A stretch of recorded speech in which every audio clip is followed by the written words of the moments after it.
She paid for his law degree, and his repayment was a public humiliation over her dress size.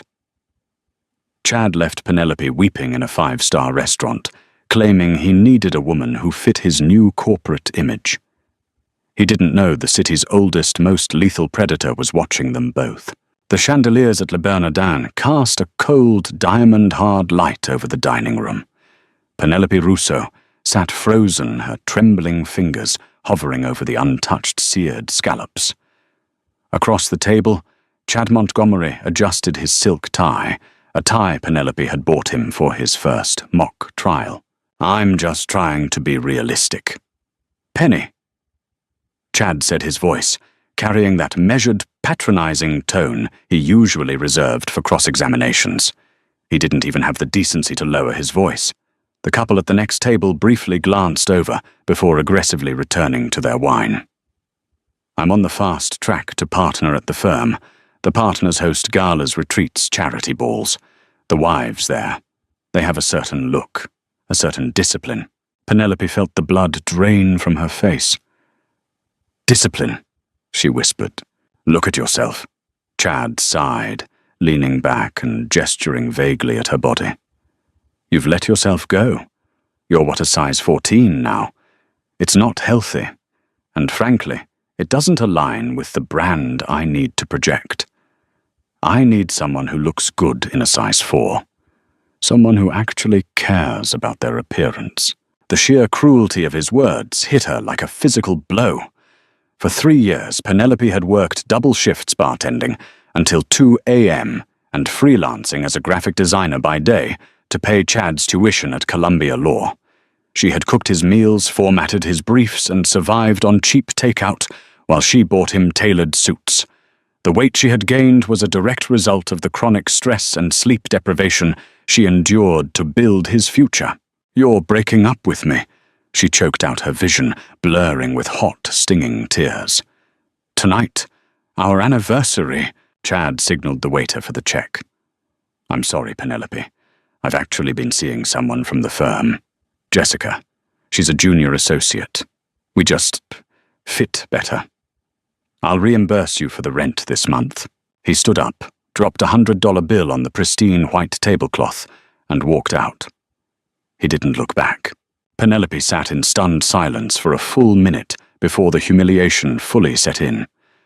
Gathering her coat, she fled the restaurant, pushing past the heavy glass doors and out into the biting November night. The sky opened up, unleashing a torrential, freezing downpour. She didn't bother looking for a cab. She just walked, her tears mixing with the icy rain, her expensive heels sinking into the puddles of Midtown Manhattan. Every word Chad said echoed in her mind, tearing at her already fragile self-esteem.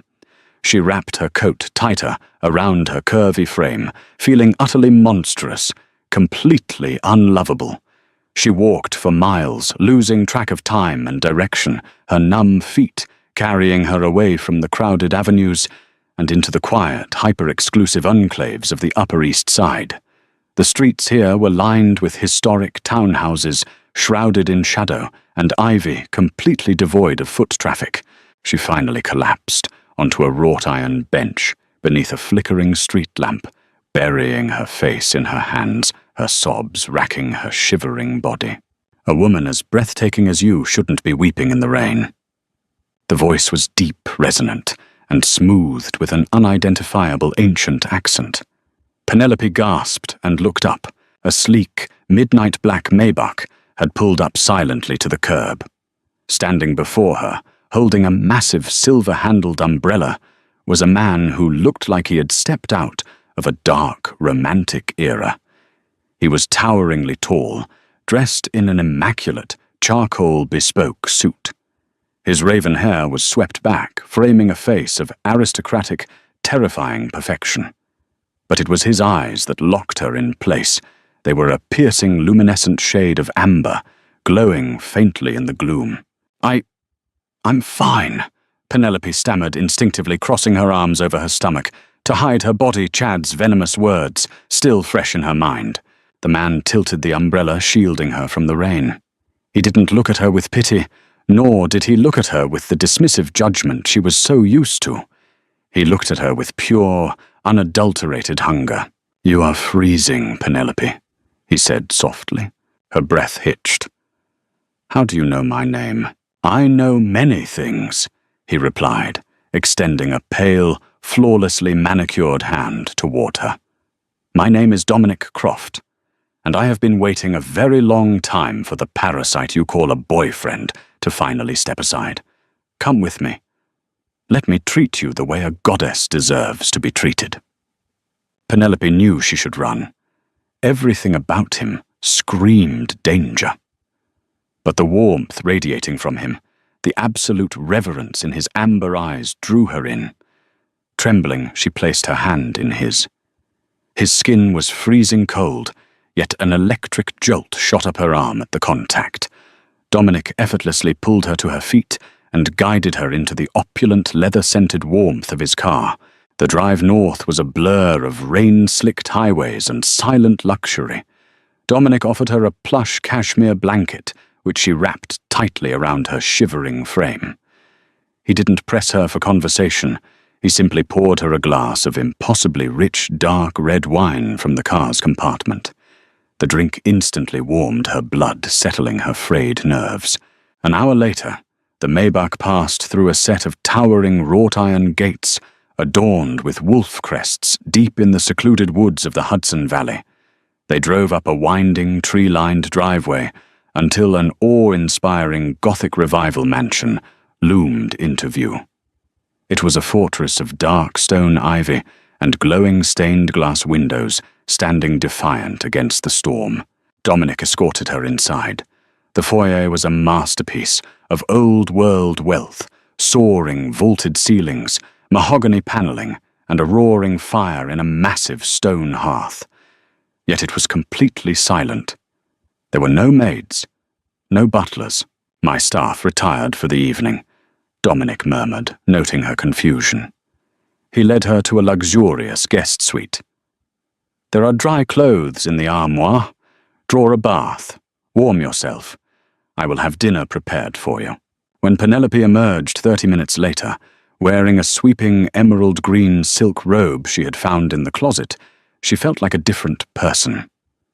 The silk draped beautifully over her curves, clinging to her full hips and waist, in a way that made her feel unexpectedly elegant.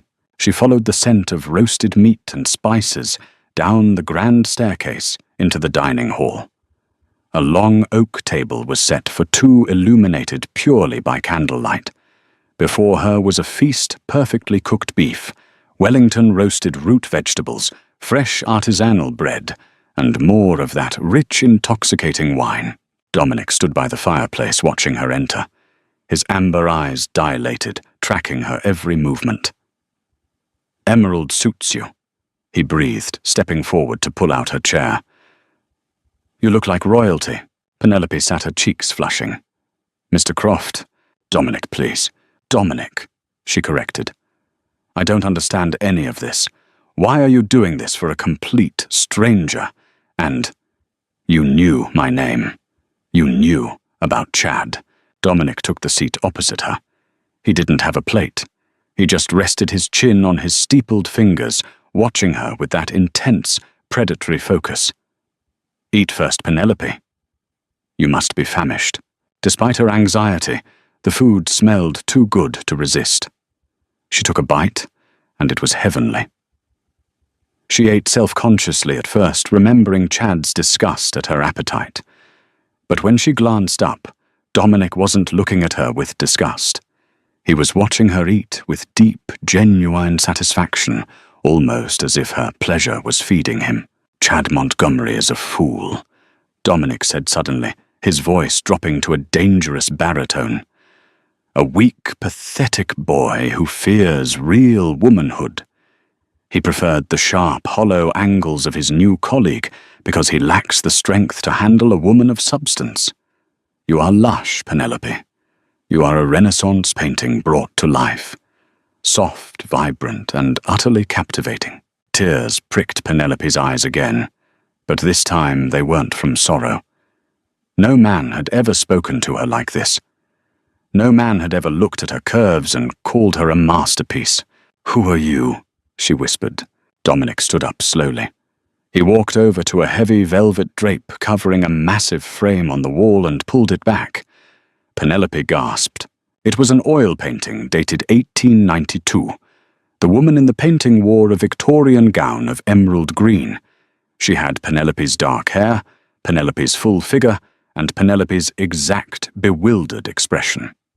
Below the portrait, a gold plaque read, "My eternal queen.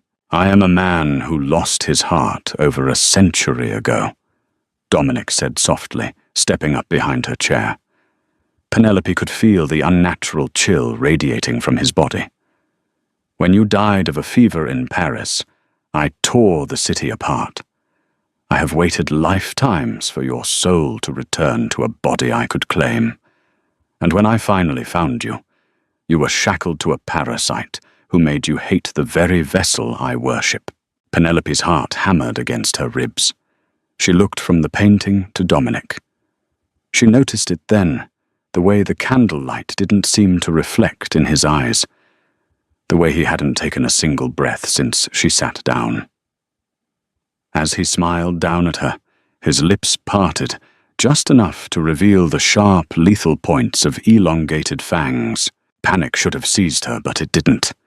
Instead, an intoxicating wave of power washed over her. You're a vampire," she breathed. Dominic knelt beside her chair, taking her warm hand in his, freezing one, pressing a reverent kiss to her knuckles. "I am the king of the Eastern Coven, and you, Penelope, are my mate. I watched him break your heart tonight. I watched him make you weep." A low, guttural howl suddenly echoed from outside the dining room windows, shaking the glass. It was followed by a chorus of terrifying, unnatural snarls, the sounds of massive beasts tearing at their chains. Penelope jumped, looking toward the window. In the darkness of the estate grounds, she saw dozens of pairs of glowing, blood-red eyes pacing in the shadows. They were dogs, but monstrously large, built like tanks, with jaws meant to crush bone. "My hounds," Dominic explained casually, his thumb stroking the soft flesh of her wrist. "They are quite restless tonight. They haven't fed on fresh meat in weeks." He looked up at her, his amber eyes flashing with a violent, possessive fury. "Say the word, my queen. Say the word, and I will have my men collect Chad Montgomery from his little Manhattan apartment. I will bring him here, and we will watch him run." Penelope stared through the rain-streaked glass at the glowing demonic eyes pacing in the shadows of the estate. The primal human part of her brain screamed at the sight of the massive unnatural beasts. Yet an unfamiliar venomous thrill coiled in her stomach. She turned back to Dominic. He was still kneeling, perfectly still, his amber eyes completely locked onto hers, waiting for her command. "No," Penelope whispered, her voice surprisingly steady. Dominic's sharp brow furrowed in mild disappointment. "You wish to show him mercy after he drained your finances and crushed your spirit. Death is too quick," she clarified, her tone hardening. She looked at her reflection in the dark window, the gorgeous emerald silk clinging to her curves, the flush of vitality returning to her cheeks. "He humiliated me publicly because he thought I was beneath him. He thought I was a stepping stone. If you kill him tonight, he dies thinking he was the victor. I want him to realize exactly what he threw away. I want him to watch me rise, and I want him to lose everything he values." Dominic's lips curled into a terrifying, breathtaking smile. He rose smoothly to his feet, kissing her forehead with lips as cold as ice. "Brilliant and ruthless. You are exactly the woman I lost a century ago. It shall be done, Penelope." Over the next month, the secluded Gothic estate transformed into Penelope's personal sanctuary. Dominic spared no expense in treating her like the deity he believed her to be. Her wardrobe was replaced entirely with custom couture that celebrated her lush figure rather than hiding it. Tailors from Milan arrived via private helicopter, to drape her in silks, velvets, and heavy brocades.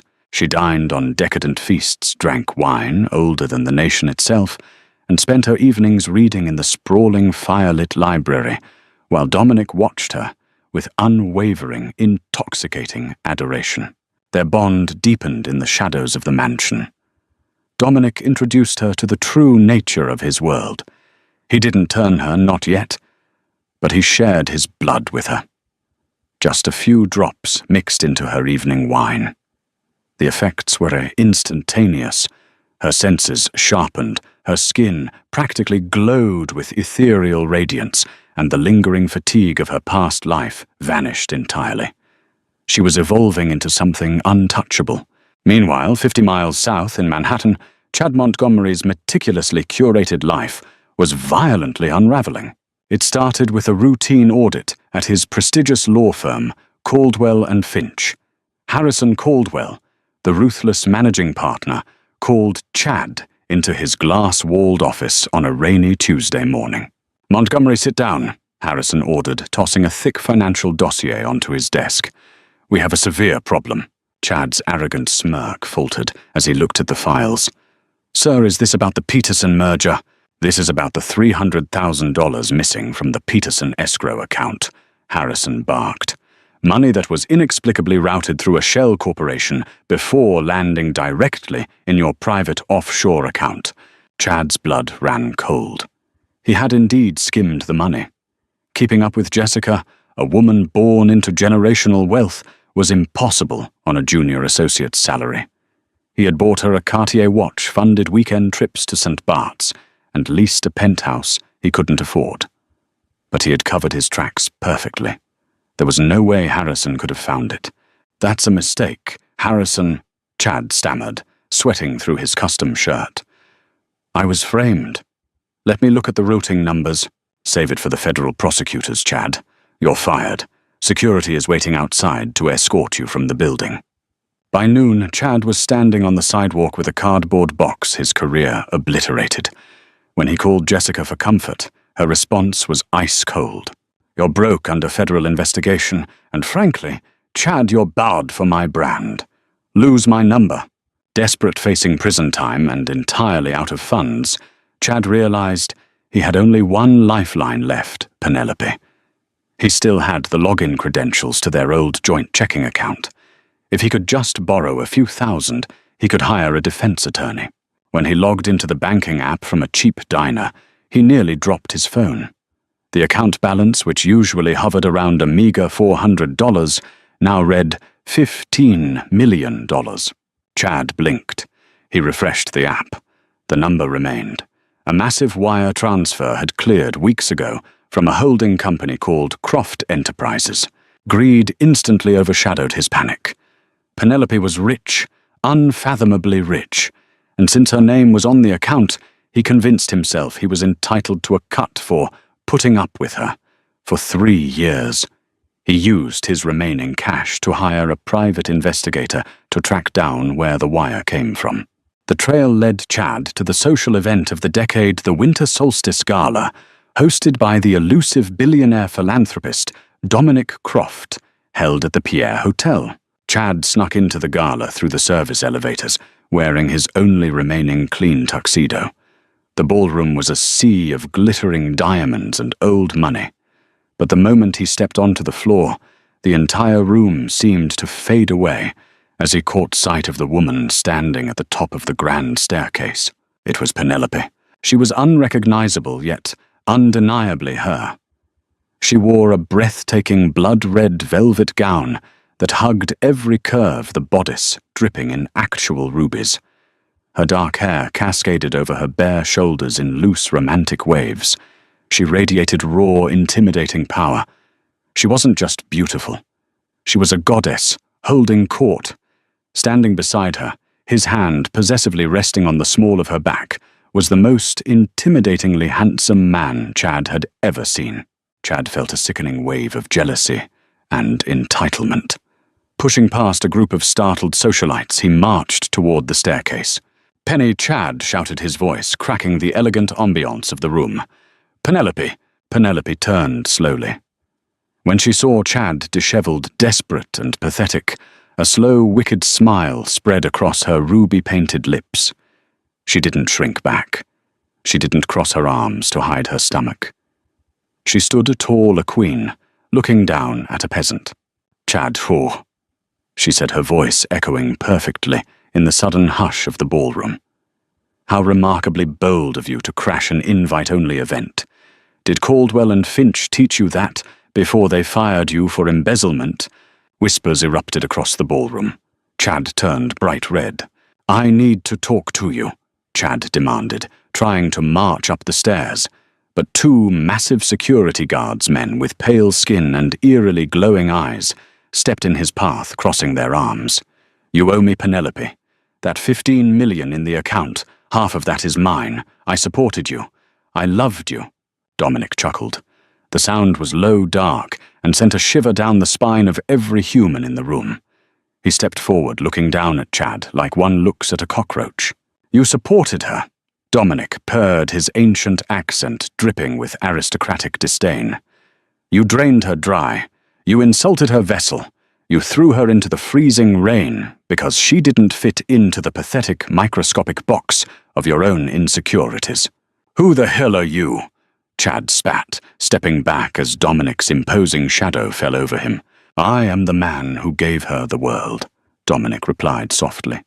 "And you are the fool who is about to be completely erased from it." Before Chad could process the threat, a familiar figure stepped out from behind Dominic's imposing frame. It was Jessica. She was wearing a sleek black dress, but upon her collarbone rested a heavy silver pendant bearing the wolf crest of the Croft estate. Chad gasped. "Jessica, what are you doing with him?" Jessica didn't look at Chad with the haughty arrogance of a corporate lawyer. She looked at him with the cold detachment of an apex predator. Her eyes flashed briefly, catching the chandelier light in a way that made them glow a feral, unnatural amber. "Did you honestly believe a woman of my pedigree would look twice at a mediocre, spineless boy with bad credit?" Jessica sneered, her voice layered with supernatural compulsion.